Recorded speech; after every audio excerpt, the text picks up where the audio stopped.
Hello everyone, I'm Jonathan Little for PokerNews.com. I hope you're having a fantastic day.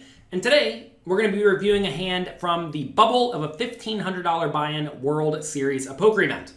So, here we have a 50 big blind stack, which is, pretty nice. Stacks around the table. There are some shallower stacks, there's some deep stacks, but no one's especially deep stacked. With ace-jack offsuit, I'm pretty much always going to raise from the low-jack seat. I mean, if there's a scenario where, I just know I could fold a hand or two and get in the money, maybe we do that, especially if there are big stacks on our direct left. But if there are no big stacks on our left, then we can just open and kind of do whatever we want when we're playing pretty deep stacked. That said, if you do find the players on your left they have your stack or deeper, and they are often 3-betting you, then you really want to tighten up, especially if you know you can just fold for two hands and get in the money. Anyway, though, in normal scenarios, I'm still just going to open the ace-jack because it's not like I'm going to have to play for all of my money every hand. I think a lot of people get in their minds that when they are when they're playing any hand, that their money could very easily be in the pot. But if you think about it, when you're playing 50 big blinds deep, you're really not all in all that often. So you don't have to be so incredibly concerned with the idea that I have to play for all my money every hand, because you don't. All right. We raise 3,000. Only the big stack calls in the big blind. Flop comes queen, 10, 9. And the opponent checks. And here I think we have really a few options. Whenever you're in this scenario on the bubble, though, you want to ask yourself first, what could go really wrong? And what could go really wrong is we could bet and get raised, right? Especially if we bet big and then get raised even bigger. So for that reason, if I am going to bet in this spot, I think I want to go for a small bet. And this is a board where I can probably just bet with 100% of my hands because the big blind may be calling a little bit looser than normal because we're on the bubble and he has the big stack and can likely push me around, or at least have the opportunity to push me around on the later betting rounds. And also, I should be a little bit tighter than normal because we're on the bubble raising into a bunch of medium stacks, right? So for that reason, I think I can just bet here with everything. When the board is very connected like this, you typically do want to use a slightly bigger size, just because if the opponent has anything on this board, he's not going to fold, right? And it's very easy for the opponent to have random gut shot straight draws. You don't care if they fold. So normally I would be betting something like 4,500 or 5,000 in this spot, but I think because of the tournament dynamics, I think we need to be betting a little bit smaller, like 3,000. Of course, if you get the vibe your opponent likes their hand, just check it behind. We have the ace high, which does win sometimes at showdown. We can call a lot of turn bets, and it's fine. You don't have to just be blasting your stack in, like we discussed earlier. It's okay just to check. That said, we do go 3K this time. Opponent calls. Turn is an ace, and the opponent checks again.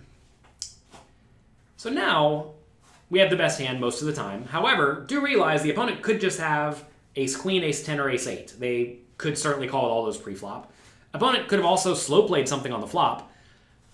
But if the opponent does have a hand like 10-4 suited, which may defend pre-flop, believe it or not, or 8-7 suited, are those hands actually going to call if I bet medium or big on the turn? And the answer is probably no, right? So if I am going to bet, I think I want to use a relatively small size again, like 4,000.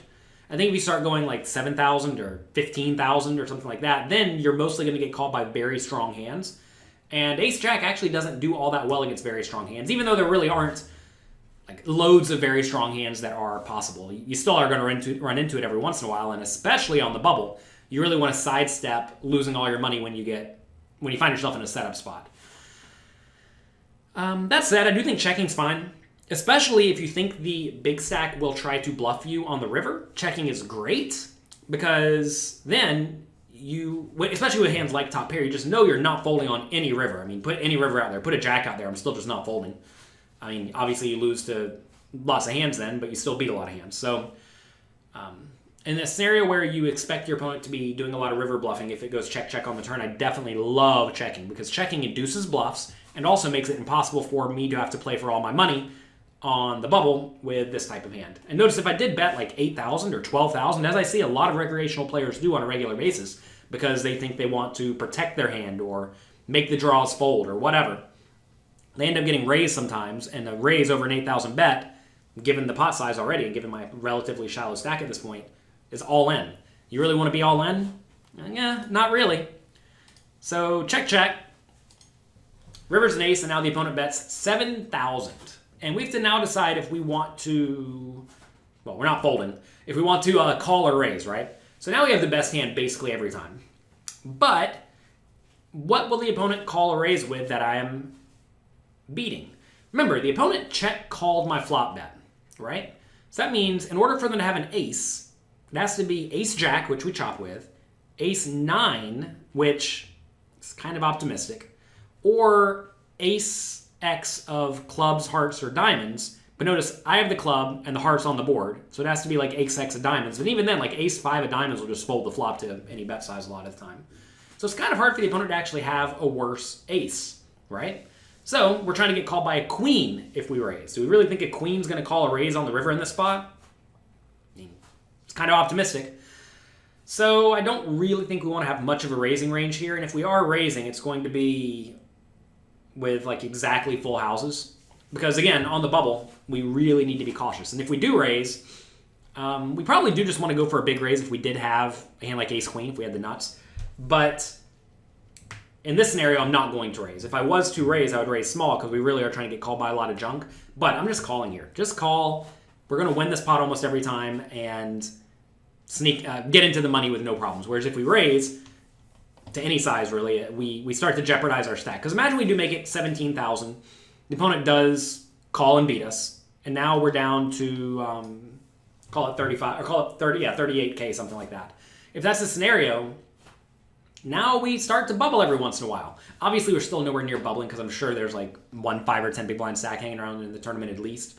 But there's just no purpose in doing the raise. And also, if you do raise and get jammed on, every once in a while you convince yourself to hero call, which you should not do. But every once in a while that does end up happening and you end up out of the tournament, which is awful.